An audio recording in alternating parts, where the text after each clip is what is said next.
Welcome to our podcast on Pace of Pace. I'm Andy Murray, the Executive Director of the Major Projects Association.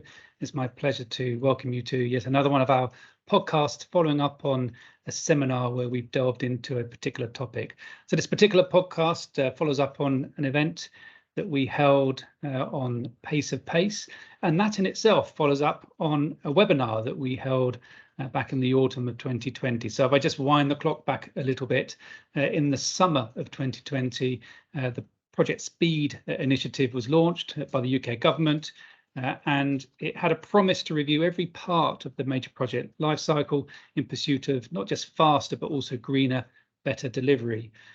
We held our webinar with the Infrastructure and Projects Authority as one of their launch events, and I think we had something like 800 people tune in to listen to what these great ideas would be. What followed from that launch and our webinar as well was a series of Pathfinder projects were set up in the spring of 2021, and then in September of that year, the Infrastructure and Projects Authority also published their Transforming Infrastructure Performance Roadmap to 2030. So there's lots of content in there about how we would be going about as a sector to look to speed up the delivery of infrastructure in particular. Although it must be said, the initiative around speed wasn't solely related to infrastructure. It did apply to policy projects and other transformation initiatives too. So we thought it would be a great idea to see how quick we've been to follow up and implement some of these ideas of projects being delivered at pace, hence our Pace of Pace seminar. So I'm joined today by David, Rebecca, Emma and Simon. So I'll just do a quick round of introductions. We do try to keep these podcasts short, so just remind you, please keep your personal introductions short as well. So I'll start with you, David. Quick hello, and who are you? Hello. Where are you from? Hello, David Haimes, National Highways. I'm the Director responsible for the Regional Investment Programme North, which includes the A66. Great, thank you, David. And Emma. Thanks, Andy. So I'm Emma Willson. I'm the Director at the National Audit Office, responsible for overseeing our work across all government's major programmes. Great, thank you. And Rebecca, same question. Hi, Rebecca Collings at the Nichols Group, where I'm Director of Collaboration and Change. Great, thank you, Rebecca. And lastly, same question to Simon. Hi, everyone. Simon Kirby, Managing Partner of the Nichols Group. Thank you, Simon. So, David, I'm going to start with you first because you gave us some highlights from the Pathfinder project that you've been working on, or you sponsor rather, in terms of the A66 programme. But you first of all set it in a wider context of your portfolio and how it fitted in, but also explained how you were going about initiating, setting up, and some of the progress that you've achieved. And I was astonished to see the some of the timescale reductions that you were predicting in the achievements to date already. But one thing that really stood out for me was the aspect that it wasn't just about speed, although speed was clearly a critical element of the changed approach, but also there were cost pressures as well. And it sort of debunks the myth around the time cost quality triangle that if you want something quickly, you have to spend more money to do it. And that wasn't the case for your A66 programme. So perhaps just want to bring you in initially, David, and sort of reflections on that. Gosh, Andy, you're not messing around today, are you? Straight in with the business end question there. So if you look at academically, saving your time should save money. Simple fact there. But I think you've got to look at it in the wider context. All major infrastructure schemes, all major programs live in a world of risk and uncertainty. So there's got to be something there about changing the risk appetite and risk profiles to really materialise savings alongside acceleration. If you accelerate but put in different constraints, you might fix a start date, you might fix an end date within that and accelerate to that point. That inherently probably brings more risk into a program. If you said, how quick could you do this, and what is your best approach to tackling some of the process inefficiencies we have, so some of the I talked about in the session about the custom and practice manual that organisations have, that breaking that. So I do think time and cost are inherently linked, but actually they need to be looking in the round, including the risk profile and the risk appetite of organisations within that time, and the tolerance we're prepared to accept. But if we got savings on every time we accelerated, we'd be in a perfect world. If we get savings on the majority of times that we accelerate, we're doing the right thing, I think is the way I would put it. Brilliant. Yeah, I was actually, it's one of the sort of things I scribbled down when you were giving your talk around the custom practice and how sometimes those are conflated with the rule book or the things that you must do, and how you went about challenging that. I think you also gave a particular example of rethinking how you did possessions, moving it from how long have we got it, or the lost hours approach, to what's the traffic flow that the operator would tolerate whilst you're doing the work. And I just thought some of those challenges were fascinating. Absolutely. So we have a road network that runs 24/7. It's arteries of the country.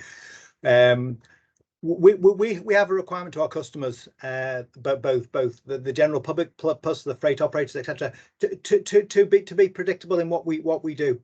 And some of the conversations we've had been able to broker in the last couple of years is actually sometimes they're not interested. Well, they're interested in actually minimising the type of closures, but they're more interested in the predictability of the closures. So if we are predictable and actually have slightly longer closures but have less, that plays to their planning and their logistics, particularly the haulage operators. So it's a win-win situation. And then when we talk to locals around our schemes, all schemes cause disruption to day-to-day life. Do people like a prolonged disruption over multiple years, or they prefer a couple of weekends when we close roads? And we're actually finding the public are coming back to actually longer closures. So so that's given us sort of, Jesse Norman once said, you only deliver roads by consent, and that includes consent of the public. So that is very much plays into that agenda too, Andy.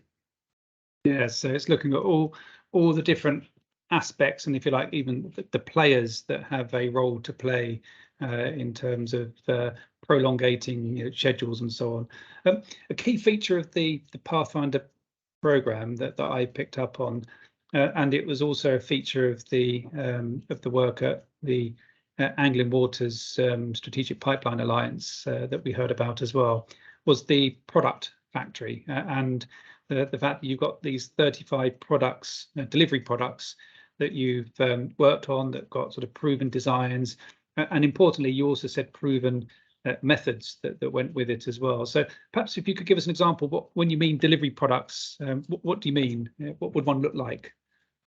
So if I touch back on extended road closures as a great example there. So basically what you do, and we've also considered this bottom up from the project manager and the project team's perspective. So how can they enact these things?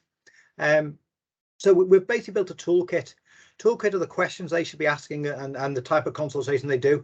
So it really flows through. So that they don't have to start from first principles on delivering and enacting these things. They've got a toolkit that they build up and actually deliver through the process through that.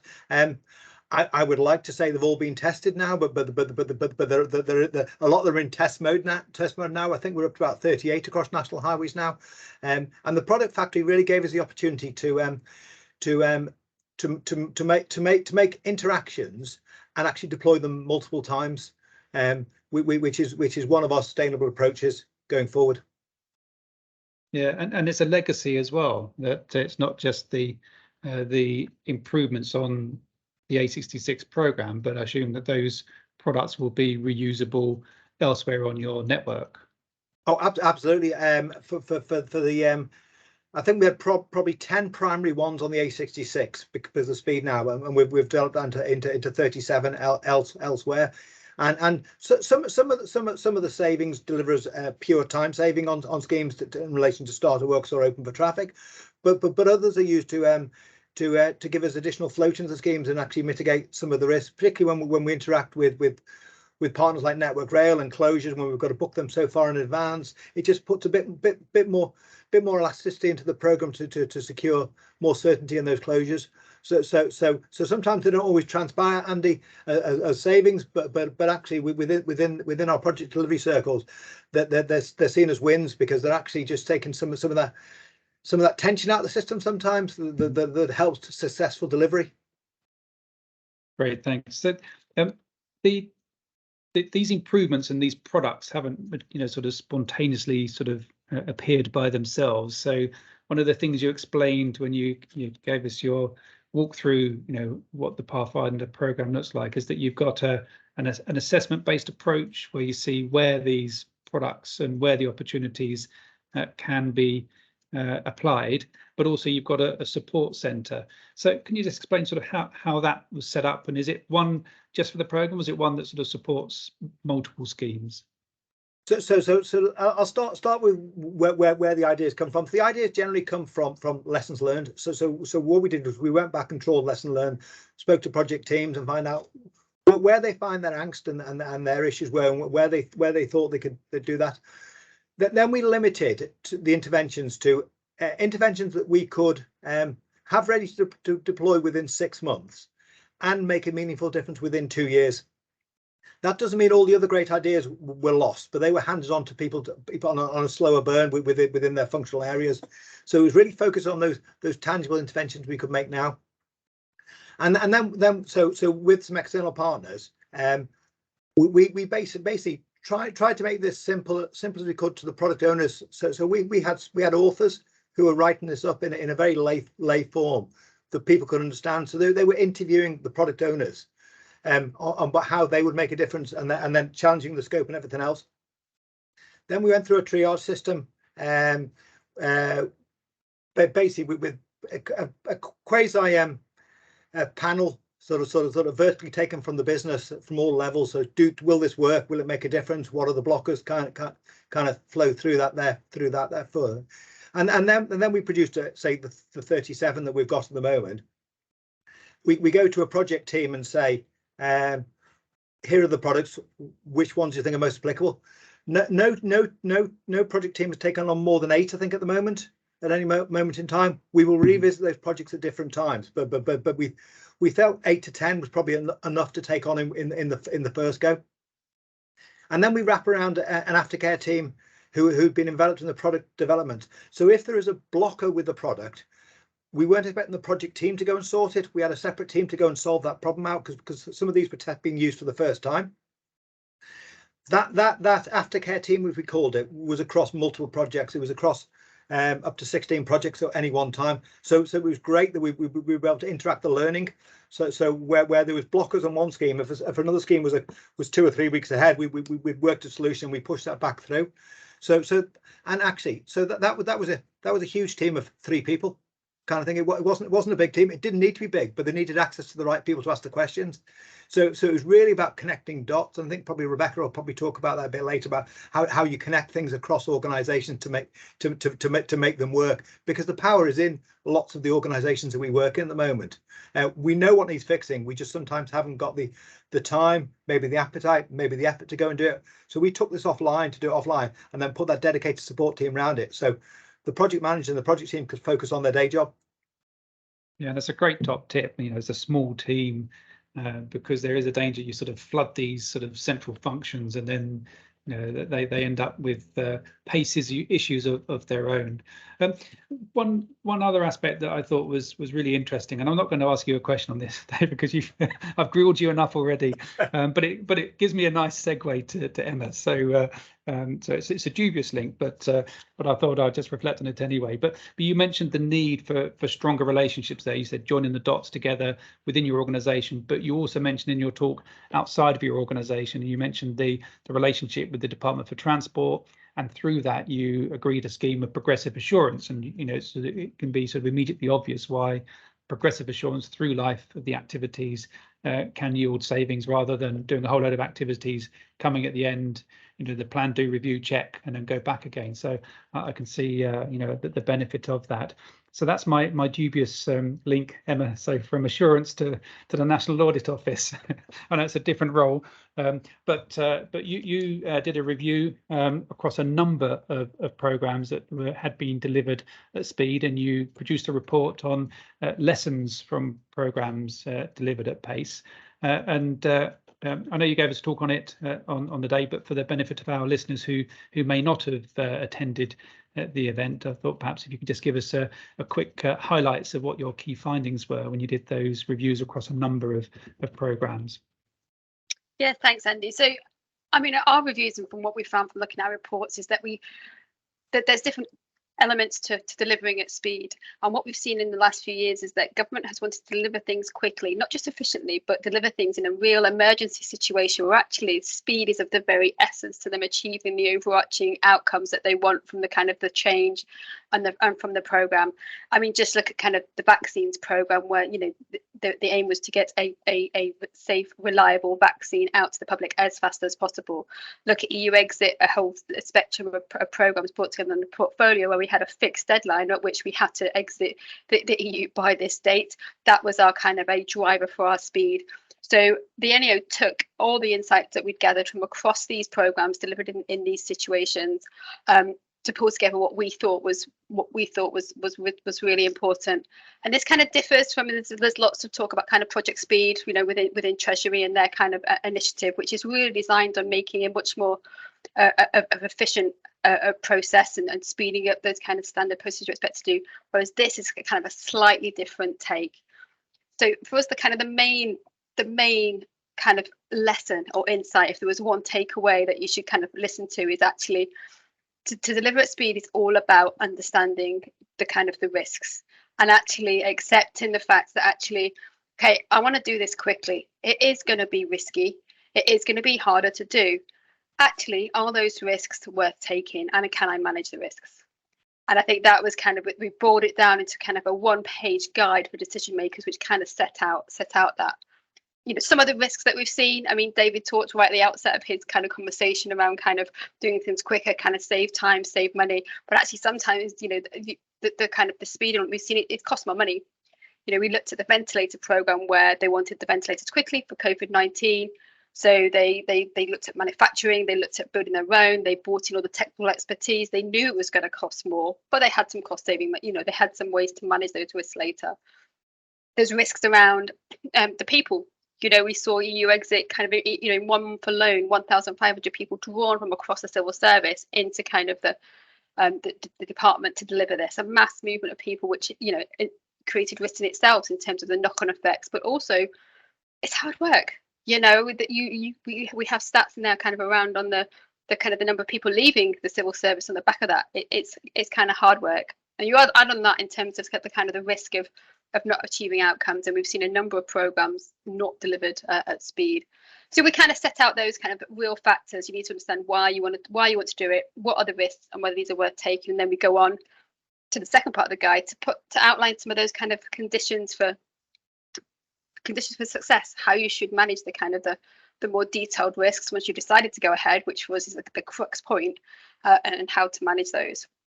Thanks, Emma. And your guide is available on the NAO website and on your hub that you've set up. So I do recommend people having a quick Google, having a look at it, and downloading that guide. What's the best address for that, Emma, or is it just a straight Google will find it?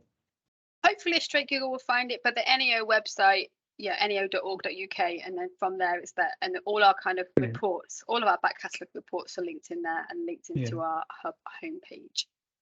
Great. One of the things that I think stands out from the contrast of David talking about the approach, certainly within the Pathfinder framework, but setting out how to deliver the A66 program versus the urgency, the projects or programs where there's that sense of urgency. Is the difference between that deadline-based or milestone-based approach. And David, you said you had a slightly different approach, which is how quickly can we deliver it rather than how can we deliver it within a particular milestone. And they are different, and the trade-offs I think are different as a consequence of that. And I think Emma summed it up very well about it's the risk and what are you trying to achieve? So it would be wrong to compare the delivery of the A66 to the vaccine rollout. They are similar. That they are programs or projects of activity, but they're aiming to do different things, and absolutely the risk tolerances are absolutely different on them. But Emma summed it up very well actually. If you put constraints into the system while trying to accelerate, your risk profile and your risk tolerances and your risk appetite must change to go alongside those things, and accept the consequences of those decisions. It's all coming down to trade-offs in what the consequences are of different approaches. So I'd like to now come on to Rebecca. So Rebecca, I think you probably had the hardest gig at our seminar, rather than turning up to talk about something you worked on. We asked you to facilitate a discussion, from the members who are in attendance at the seminar, picking on some of the themes that came out from the case studies. And one of the recurring themes was the role of leadership, and also that the need for collaboration across organizational boundaries. So I just thought perhaps you could just sum up some of the key takeaways that you gained from what the members had to say when we posed the challenges back to them. Yeah, thank you. Yeah, you're absolutely right. I mean, the case studies that we talked about on the day very much had a strong collaboration aspect to them. And in my experience of supporting organisations to collaborate better, rescue relationships and, deliver better results together, collaboration is something that's bandied around a lot, but is often left to fate. And I think that very much resonated with the audience and some of the conversation that we had in the room on the day, that actually it's very important for leaders to be very clear about what they're expecting people to collaborate on, why, and what value they expect to achieve through that kind of collaboration, and then to actually create the space to enable people to develop the right relationships sort of across the organisations. Some of our audience talked about the criticality of horizontal integration. So even where, very senior leaders and sponsors are benefiting from strong working relationships and clarity of shared vision with one another, it's absolutely imperative that that flows down the organisation and is supported by, staff working at all levels on the programme of change, whatever that might be. There is naturally quite an inherent tension between going at speed and developing those kinds of relationships. Collaboration is not something that you can say one day and achieve sort of the following day. It requires ongoing effort from all parties to sustain those relationships, even where you've built that trust. And trust and psychological safety, I think, were two of the key things that came out from the conversation that we had in the room. The importance of leaders creating that environment where actually people from different organisations who often have realistically very different agendas and priorities, the importance of leaders creating that space and psychological safety that others can navigate some of the tensions that might arise when you're trying to do things at speed, or do arise anyway when you're working on a complex programme. Yeah, and the need to invest in creating that environment, I think, came out from this discussions as well. You mentioned there that you can't just say, right, we're going to be collaborative and expect it to happen the next day. So you've already got this tension between the need to have that in early to get the pace, but also the need to take time for those relationships to form and for the trust to be established. One thing that we had from one of the other case studies, which are not here for this podcast, the Anglian Waters Strategic Pipeline Alliance, they mentioned that they invested a lot of training in just the concept of their approach, and in particular the production approach. And they said they did training on that, the process they put in place, so that all the people across that horizontal integration, as you were saying, were familiar with how it worked. And I just wrote down a note at the day, which was and that was for everyone from the CEO down to the trainee. So I thought that was fascinating. And you can't roll out those programs in a few days, can you? that takes time to work out what it looks like, to trial it, to then deploy it as well. What that creates then, that kind of investment, is more of a sense of being one team. Individuals starting to speak the same language as one another and understand each other's positions, so to speak, in a way that then should enable greater collaboration and in the longer term actually possibly less investment to sustain than trying to rescue something later on. There was a few sort of takeaways that came from the seminar, things that we can think about going forward. And one was what we can learn from the Pathfinder project. So how do we instill these new ways of working across the sector as a whole? And I'm fairly spring this one onto Simon to think about how do we share these lessons, Simon, from these different initiatives that are sort of breaking the old paradigms and trying new ways of working, so that they become the established ways of working. It's not a new question, and clearly it's one of the sort of paradigms we've got to change in the industry. What I took from the event in Manchester that was really good was there was evidence of the case studies there in hospitals, in prisons, in roads, actually learning from each other. And the sort of common theme there is Project 13 and the IPA. So, yeah, having been involved quite a bit in the original concepts of Project 13, I guess I have a bias here, but I know the work went into it was really building in at that point, learning from lots of sectors into a common set of rules about how you set up, how you integrate, how you go about the requirements, and how you ultimately deliver an infrastructure program. There is this is just purely in my experience, an inherent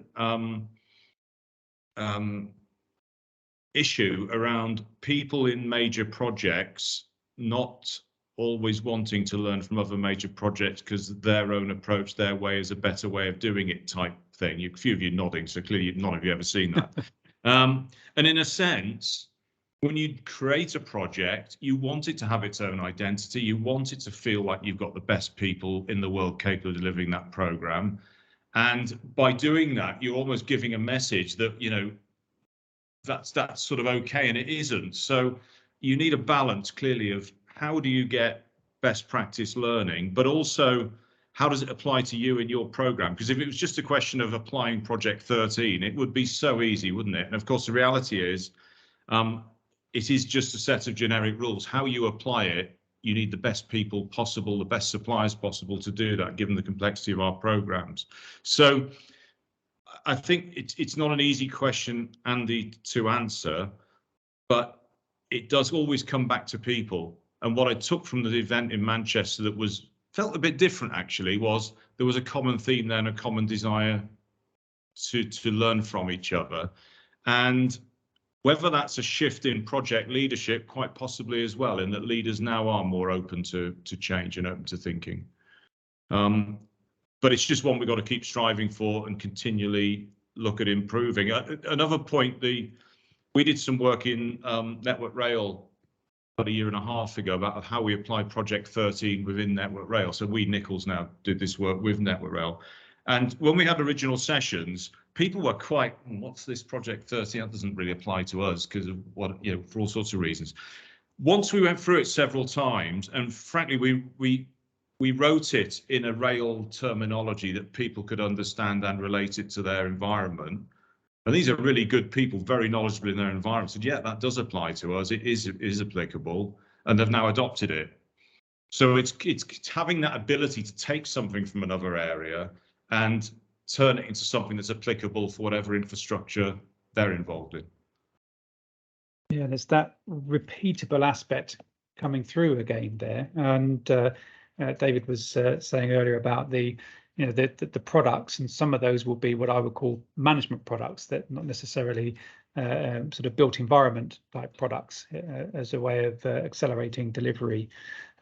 So I'm going to start winding up now, because we like to keep these podcasts short and sweet. We don't want to sort of repeat the full detail of what we said and what we learned at the seminar in itself. And of course, we also have the full report. So if this has whetted the appetite of people listening and want to find out more, you've either got the sort of 4-page short report, but also when it comes out, the sort of 100-page transcript of all of the key points that came from the seminar. So there's some points of further discussion, and we've sort of tackled one of those, but I'm going to now sort of come on to the last of those and give you each an opportunity for one last soundbite to possibly go on our website as David said this or Simon said that in great quotes. But what's the one lesson that you can apply to perhaps your next project? What's the one thing you would do to go about accelerated delivery? So I'll start with Rebecca. What's your one thing that you would look to do on your next project?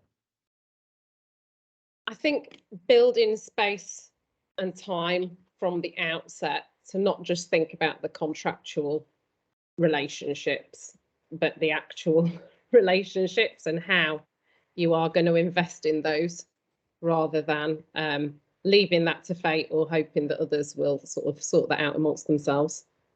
Great. That comes back to that people aspect we just heard from Simon. Yeah. So Emma, what would be your one top tip to apply?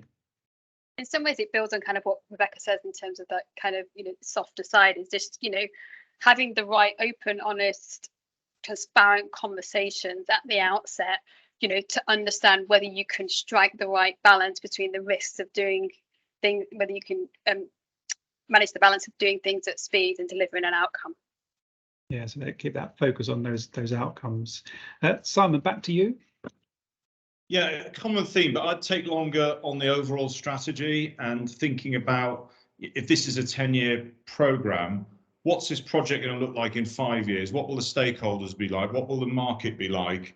And think about the market and the context that project's in. I see too many projects today ignoring the fact there's HS2 down the road, using all the resources and people up, and sort of almost compartmentalizing it. We all are delivering projects in a country that has market forces in. So think more about that and predicting that. Yeah, that's interesting. That came up in the original webinar that we had when Project Speed was launched. And I remember the analogy we used at the time was the fastest way that a Formula One car goes around a corner is in slow, out fast. If you go in fast, you normally come off the track. So that's definitely not the way to accelerate delivery. So David, I picked on you right at the beginning when we set out, 30 minutes or so ago with a difficult question. I'm just going to give you an easy one now. What's the one thing that you would do for your next project? All of the above the Rebecca, Emma, and Simon have said. I think I would probably come back to, and it comes back to people. Playing on Simon's point there is decide what you're going to do, plan for it, then adopt an acceleration mindset, and then bring in learning. I probably had about 3 or 4 there, Andy. Yeah, it's one with some sub bullets, but we'll allow that. So, yeah. Well, thank you very much, all of you. It's been great to reflect on some of the things that came out from the seminar. I thoroughly enjoyed the day we had in Manchester as well. There was some fantastic case studies, some really good discussions, and Simon, you hit the nail on the head there. The really evident collaboration and sharing and cooperation between different departments and different types of projects and programs as well. So thank you everyone who's made it to the end of this podcast. And as I mentioned before, you can find the reports on the Major Projects Association's website, and do look out for further podcasts following on from our subsequent and our upcoming seminars.